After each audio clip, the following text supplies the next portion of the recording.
And now, around the world and around the corner, it's the David Bowers Awards, bringing the best in indie music to millions of listeners worldwide with your host, the David Bowers.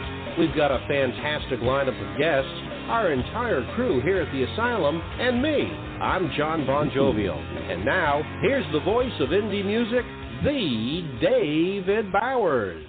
Well, thank you very much once again. Welcome back, ladies and gentlemen, to the show that almost never ends at the David Bowers Awards, where everybody's an award winner because every show's an award show, because there are so many award shows. Why not make this one an award show every time? Right? You were going to say something else. You started to say something else. I saw it in your face. Oh, there are so you're many imagining things. Award shows. Oh, yeah, well. Naughty. Yeah, sometimes I do have naughty thoughts. What can I say? I think it's time we got to the music because I'm going to dig myself a hole here. And if I don't, you're going to come along and finish it for me. So we're going to start again right now with a group who call themselves Vistas. They're from Scotland, and this is Start Again.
Again?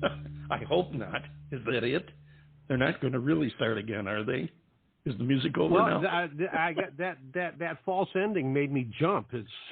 Yeah, that was a good one, wasn't it? We've discussed those things before. They're Scotland's own alternative indie rock band.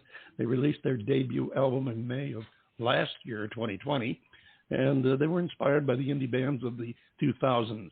They want to push the excitement and community spirit of the genre into the new era. And I'll start again. The lead singer, Prentice Robertson, says it's essentially a song about having writer's block and the feelings that come along with worrying where your next idea is going to come from, something I think a lot of songwriters can identify with. He goes on to say, I think getting this song down really helped to unstick any writer's block I was having and oiled the wheels of everything that would follow on from this track. Be interesting to hear the rest of the EP, and definitely looking forward to that.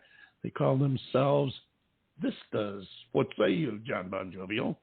Well, I like them. I almost, soiled my pants when they had that false ending there because, where's the mic switch? But no, it's got a good commercial sound. I don't think you're going to hear it on too many so-called AOR stations. But if it, if they can get it to a point where they can get, some terrestrial airplay, then they of climbing up the charts with that. The thing is, though, can they follow it up? Because that's got a nice tight sound to it. But can they follow it up with something every bit as good? And that's, of course, a big, big factor. That's a challenge, and you touched on a good point there. Their sound and what type of play they would get. They've got a sound, and I wanted something to open the show with that was a little bit harder than what we use, because we're going a little bit harder this time. We got some good hard rock on this time, and I wanted something that would, be generalized and not offend an audience or anything, but at the same time, wanted something that had some guts to it.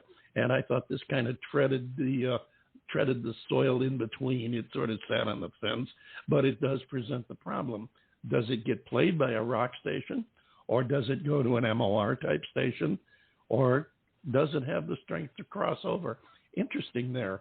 I guess a lot would depend on the two basic factors that they usually do depend on: the head of the music director and the market that you're in. But it's got potential on both sides of the line there. I can see a soft contemporary station playing it, and it would be the harder edge, if you will, if there is such a thing, to a soft contemporary station. And certainly I can see it on a CHR station as well. But I don't think you're going to see that on a so-called, traditional classic rock station, if there are even any of those anymore. No, that would be almost a ballad. It would. But I know that the next guy that we got coming up here, who follows us on WRFZ, is a little on the hard side when it comes to shredding a guitar. So I'm kind of looking forward to talking to Steve. Song. I couldn't imagine him doing that song. No, that's here's Steve Litvak doing the Jackson 5. And it's interesting that you brought up Steve, because this is a unique show in that not only does he follow us on Rochester Free Radio, our flagship station, but he is also going to be our first guest today, and he'll be sitting in with us in just a few minutes. We're going to have an interesting chat with him because he's got quite a story. He's a musician himself. He has I think this is his second band that he's had, the Tombstone Hands, and they are more what I consider classic rock than what the euphemism goes for today. To me, what they call classic rock today is not classic rock. It's hard rock. As a matter of fact, it borders, losing my voice, it borders on heavy metal. And to me, what he's doing is closer to classic rock, because he does music from the sound of the 50s and early 60s, when instrumentals were just starting to break down the wall. For a long time, instrumentals just didn't get radio play and consequently didn't chart. But you had a few artists that came out. You had the Champs, which was kind of a marginal instrumental. You had Dwayne Eddy, of course, and a guy by the name of Link Wray and Rumble. And Steve's band does a great spin, kind of an update, a little bit of a modernization of the Link Wray sound with Rumble, and we're going to play that. As a matter of fact, I think we're going to play it right now. Here they are. They call themselves the Tombstone Hands. This is 2021's Rumble.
hey, let's get Steve in here because he's got to go do a show right after this. Steve, come on in here. How the heck you doing? I'm just peachy keen. Thanks for having me, guys. Glad to have you on board. And really a kick, especially since we follow each other on Rochester Free Radio. We were talking, as you heard there, about the early history of rock instrumentals from the 50s on. And how did you land on the idea of having a band that specialized in basically a modern version of 1950s instrumental rock and roll? Well, it's been a dream, Dave. It's always been a dream. I've always, dug instrumentals, growing up with, all those cool TV themes, like Bonanza, which we actually do, except it sounds more like Thin Lizzy and The Who doing Bonanza. But, Hawaii Five-0, and, I always just dug that stuff. And then... Robert Gordon introduced me to Link Wray. And, that was, I was on when, my first award when Beth Ray was on. That's when we really met, like 3 years ago. And pretty much every band in the past, we always did an instrumental or two. There was a blues band, I'd do a Freddie King or two. Just, let's throw Steve a bone. And then I had like a 20-year break from music, and I started trying to get something going. And the few things that almost took off fell apart because of LSD, lead singer disease. Lead singer disease, yes, okay. And when I hooked up with Brian and Dennis, we jammed mostly on instrumentals, and I threw, hey, why don't we just forget having a singer? Let's just do this.